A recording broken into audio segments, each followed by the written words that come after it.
Welcome everyone to the Nobody Studios exclusive live stream today.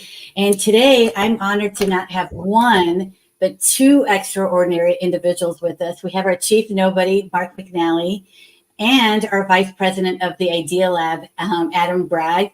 Welcome to the show, Mark and Adam. Thanks, Angel. Thanks, Angel. Good to be here. Welcome, Adam. This is our first time having you on this show. And I have to tell you, I learned a lot about you as I was getting ready for today's live stream. So for those of you that don't know Adam, right, Adam he's soared to great heights in the world of sports. And I'm going to tell you a little bit about that. But he's also a trailblazer in the startup world. Again, Adam is a Princeton University graduate. Of course, I have to throw that in there. And he set the Ivy League record for pole vault, which I just learned was a 30-year record that he broke. And he started pushing these boundaries at a young age. He represented U.S. at 3 world championships in trampoline. Adam, I didn't know all this about you, and we worked together. How is this possible? I don't know. I'm now really focused on startups, and that's kind of all I talk about now. So it was probably easy to miss.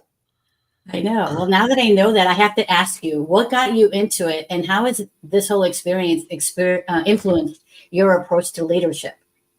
Yeah, well, I generally tended to trend toward riskier sports. So trampoline, when you're jumping up and doing a ton of flips and twists in the air.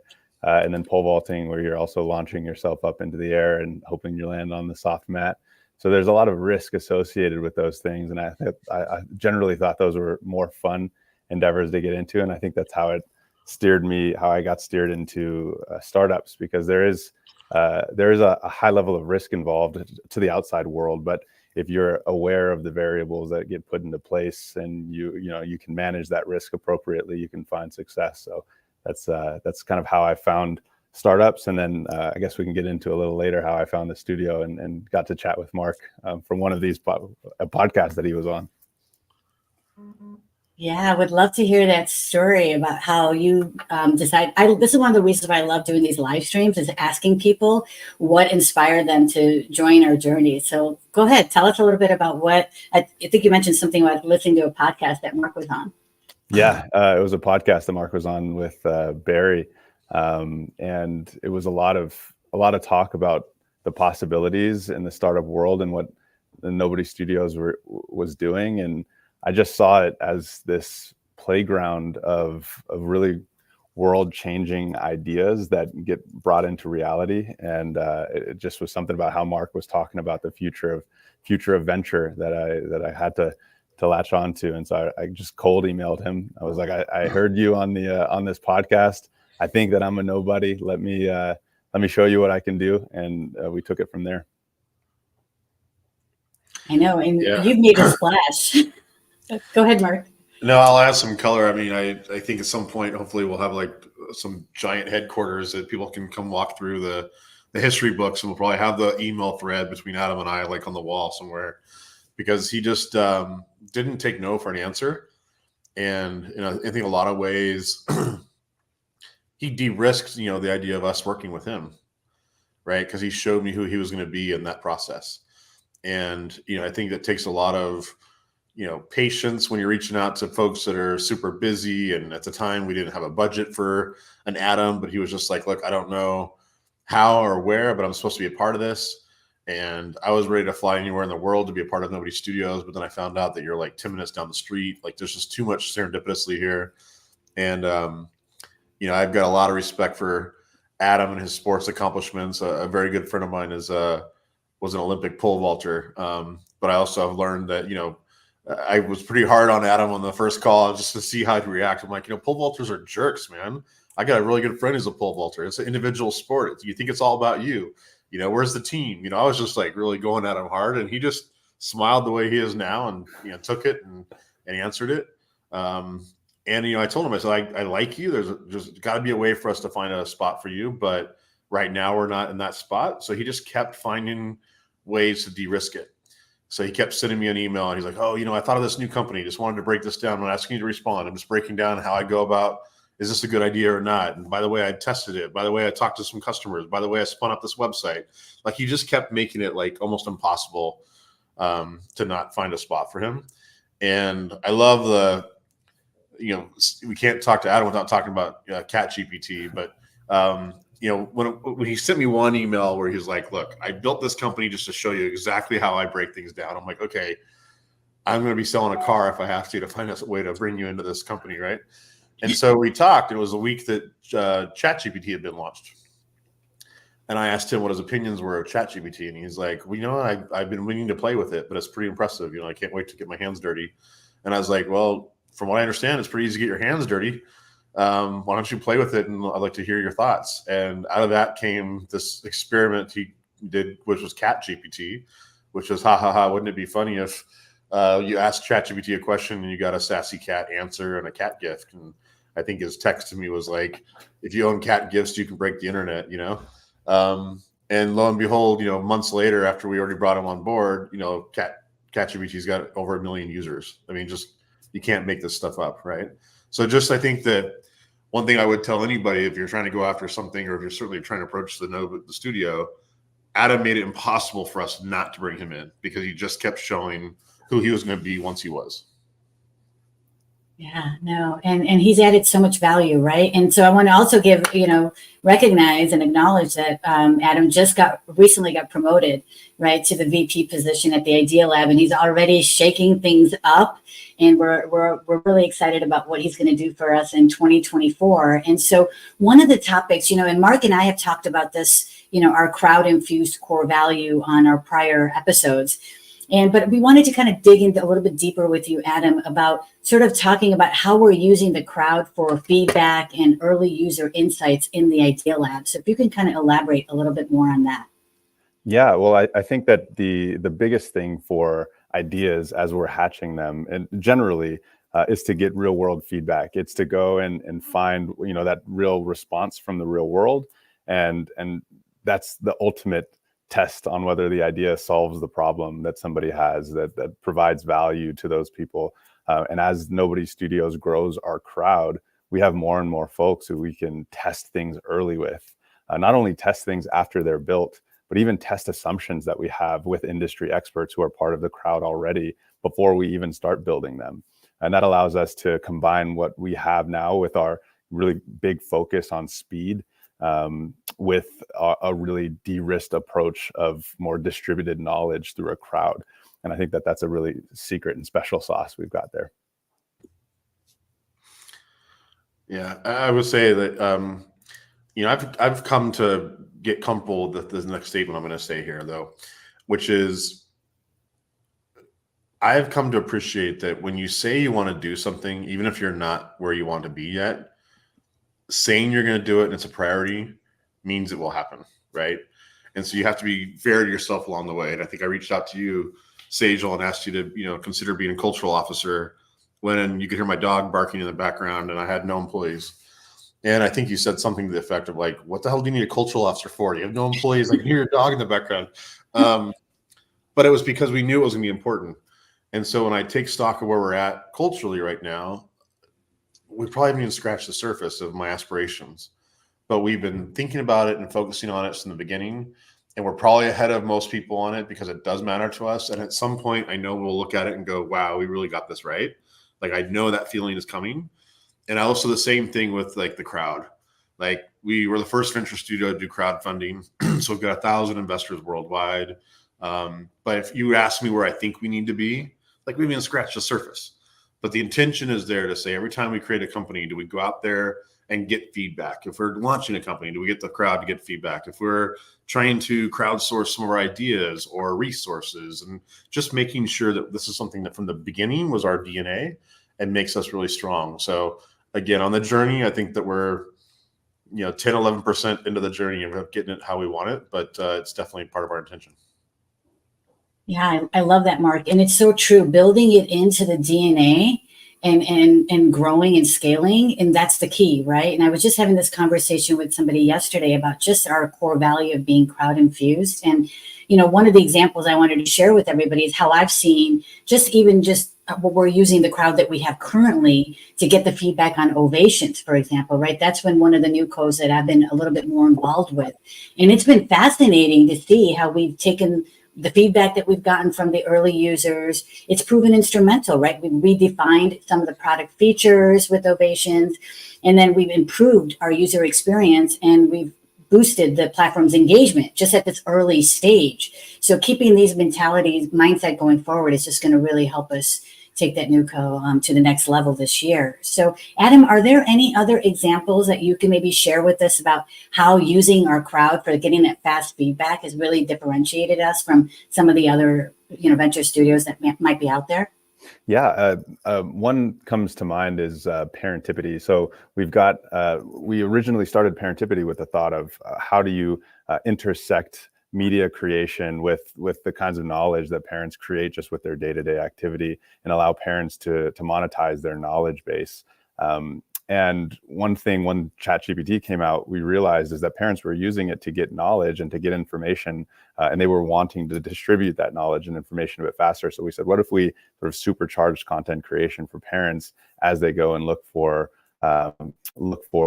sort of information online, so allow them to transition that into actual information they can share themselves. And so we went out to the crowd. We have a bunch of parents at Nobody Studios, and we said, what kinds of things can we build at this intersection that add value to their lives? So we sort of go and we do customer interviews, customer discovery, and then we can get something into the hands of people very quickly and share it with the first 20 users, which is sort of an unfair advantage that we have in that early stage, where we've got people of all different sort of market segments, customer profiles in our network right away at arm's length that we can send something to quickly, whether that's a survey or a first build, to really validate what it was that our assumption was entering that. Yeah, Parentipity is a great story. And I don't know if we've really given the full story on any of our prior live streams before, but this is a good opportunity to talk about the next topic too. Mark, maybe if you want to set the stage on sharing a little bit of Parentipity, the background of how it started and how far you got it, and then talking about generative AI and how now that's sort of helping us reshape Parentipity and how we bring it out. Mark, so maybe you want to set the stage on that one. Yeah, I mean, Parentipity was actually born in the pandemic. For those who can remember those days, like you suddenly everybody's staying at home, and as a parent, which you already have a lot of jobs, but suddenly a parent was also the teacher and the activities director, and we kind of took for granted that kids go off to school and they are occupied for 8 hours a day, right? And so it was really kind of inspired by this, what we saw during the pandemic, which I'm sure we saw in their own ways, which was like people texting each other ideas and recommendations from this is how I'm disinfecting my groceries before I bring them into the house. Like everybody was sharing those ideas because we're all kind of in that moment collectively as a human moment. But I think that we saw it happen a lot with parents, so those who were parents, people were trading ideas like, hey, I just found a way to keep my kids really occupied with an apple and toothpicks for 4 hours. It was brilliant. Here's what I did. And so we're seeing a lot of that go back and forth. And so that idea was really spawned from that. Like, hey, how do we create a sharing network of ideas? Because I really do believe that parents are the most brilliant people out there. We always are solving problems, but collectively, we probably do it right. Individually, we probably do a few things right and screw up a lot of stuff. At least that's my self-assessment. But if we can collectively get it right, if I knew Sagel's best answers, or I did a garden for the kids at the in the middle of the pandemic, and I used it as an opportunity to teach the importance of sunlight and nitrogen and oxygen, and it became a learning moment. But that was something that I was inspired to do.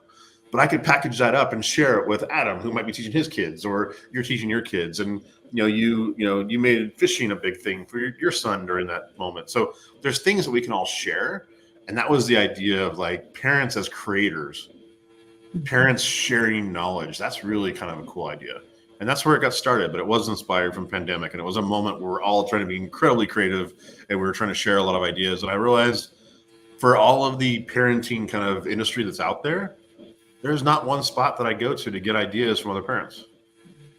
And that was just mind-boggling to me. And I still think that's true, which is why there's still an opportunity for us to, nail Parentipity. I think it's going to evolve, and I'll let Adam run with it. But basically the idea that how do you allow parents to create their knowledge and share their knowledge, but how do you do that in some of the more evolving interfaces that we're starting to get used to, which is like, generational AI and stuff. Yeah, no, that's so important. I mean, as a parent, I wish I had that kind of support too, where you can feel more comfort and that sense of community, because that was something that was really missing during that time too, right? And so, Adam, now talking about generative AI and what we're doing with parentipity as an example of how we're going to be looking at some of our new codes and incorporating generative AI. So tell us a little bit about how what we're going to be doing with parentipity. And then I would love to hear just from you, just in general. Somebody had asked a question about just generative AI and how it's impacting the IdeaLab and how that's going to accelerate ideation, validate concepts, etc. Yeah, so specifically with parentipity, it's an interface, sort of like a co-parent, where you are asking questions on how to get information or how to do things, maybe specific to your parenting style.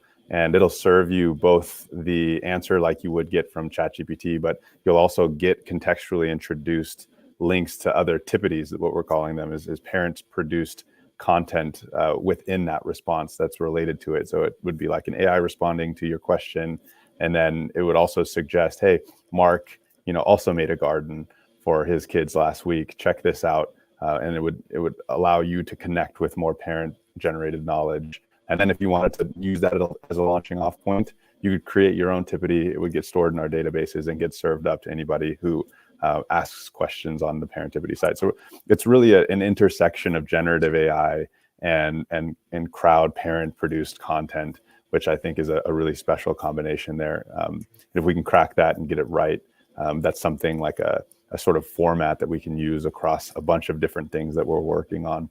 Webdelics, ovations, a bunch of kinds of information where databases and information is important and core to the production of the company, and then also allowing that information to be surfaced at the right time for people who are followers or customers of that company. And then zooming out more generally, in the IdeaLab, there's kind of two phases. There's the sort of learnings and knowledge that we're organizing, and then there's the fast production of ideas. And I think generative AI helps in both of those instances. We have a knowledge base that we feed all of our learnings from the experiments that we do on ideas. That way, when we're generating a new idea or running through a new idea, we can sort of chat with the knowledge base and say, what are we missing? What kinds of things did we have that we didn't, might have we done before that might inform our approach this time? And that's more of just scaffolding, generally helping think about ideas. And then there's the part where you can get really fast on builds. You can generate a website very quickly. You can generate an application very quickly. Very, very soon here, we're going to have the kinds of generative AI technology where you can, through plain written language, you can generate an entire startup from end to end. You have a website, you have your financial model, you have the actual application that people can interact with. And so as a studio, we're thinking about taking that speed as an assumption. We move fast. Now what? What else is important after that? And that's where we can really leverage the sauce of the crowd and more of that distributed knowledge to not just say like, yes, we can build fast, but we also have a group of people that we can launch this very quickly and solve their problems. Yeah. And I think it's important, right? I mean, you said a couple of different things really fast. And so I just want to make sure that people understand that generative AI can be used in like a lot of different aspects of the IdeaLab, right? And we're kind of breaking it down into a couple, and you gave some great examples, but then there's challenges to having that as well, right? So what are some of the challenges that you're seeing with using generative AI and in the IdeaLab? Have you run across any yet, or?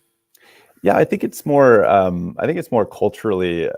People are looking at AI and the narrative around generative AI as sort of a replacement wizard, and using it as a tool to where you're sort of obsoleting humans and human creativity out of the process. And the challenge really comes when people approach generative AI with that kind of mindset, and then try to sort of rely entirely on it for any instance of the process. And we're looking at it a lot differently. It's more of a tool to get things started. It's the thing that helps the artifact get in front of somebody more quickly so that they can react to it. It's maybe even just something where the text gets played back to us and we can edit it, and we can take it from 60 to 70% all the way to where we want it. So it's really more of like the challenge of being symbiotic with human creativity, nobody energy, and using the tools as they should be, which is sort of a launching point for us to get something in the hands of people more quickly and then iterate from there. Yeah, striking that right balance, right, between automation and human input is critical, right? Mark, did you want to add anything about the challenges of using AI in our studio? Yeah, no, I think Adam, touched on what I really believe in, which is like it's an accelerator. I do caution people because I watch, folks stumbling into the space. I caution them to like, don't think of it as a publishing tool. So if you're using it to actually create an idea and send it to somebody, I think that you're failing. I think you have to use it to exercise your thinking. You still need to put your own thought around packaging up an idea. And I think it's been a little comical this last year. Like I've had a number of people who sent me, emails or thoughts or documents and stuff. I'm like, you didn't write this. And like, you also like, come on guys, like, let's be honest about what value we add to something. It's okay to use GPT to like form your thoughts or think through different ways. Just the same way, Microsoft Word for 10 years has corrected your grammar. That's okay. Just don't get so lazy that you think you just got yourself out of a job. Right. So I think that your colleagues, I think the people around you, I think we feel the same thing. Like when we create ideas in the IdeaLab, these are enabling tools, but the critical thought is still what makes us special. So it's so important what you just said, Mark, making sure it's still your thinking, your critical thinking behind it. It makes a difference. And yeah, you could totally tell, right, when people are using it. And then, so one more question I had, Adam, for you is, what are some things we can expect looking forward, right? We talked about all of the wonderful things we're using generative AI for and how we're using our crowd infusion to really bolster the IdeaLab. But tell us, what are some things we can expect to see from the IdeaLab in the next few months? Well, I think generally you're going to see a lot of volume start to come out of the IdeaLab, a lot of activity, a lot of action. And that action is going to help us attract way more nobodies to the studio through Hive Hacks, a group of a community of hackers, whether that's sort of growth hackers or technology hackers or, organizational hackers and people who really like to tinker.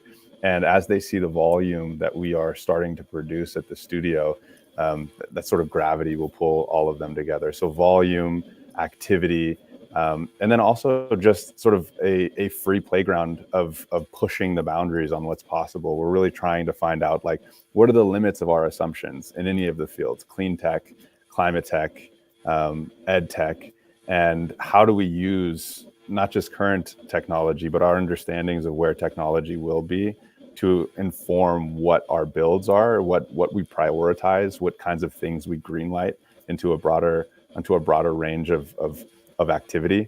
And then just, zooming back out, I'm really excited about generative AI and the ability for it to inform folks in their day-to-day. I think you're going to see a large movement towards that, where people are operating in their regular, professional lives, but they have a sort of a co-pilot along the way, where it's actually just not only helping augment and accelerate their activity, but it's helping improve their thought process. It's helping them learn faster on the jobs in whatever space. So really excited about education, clean tech, climate tech, and kind of what the volume of activity we're going to start producing is going to bring to Nobody Studios.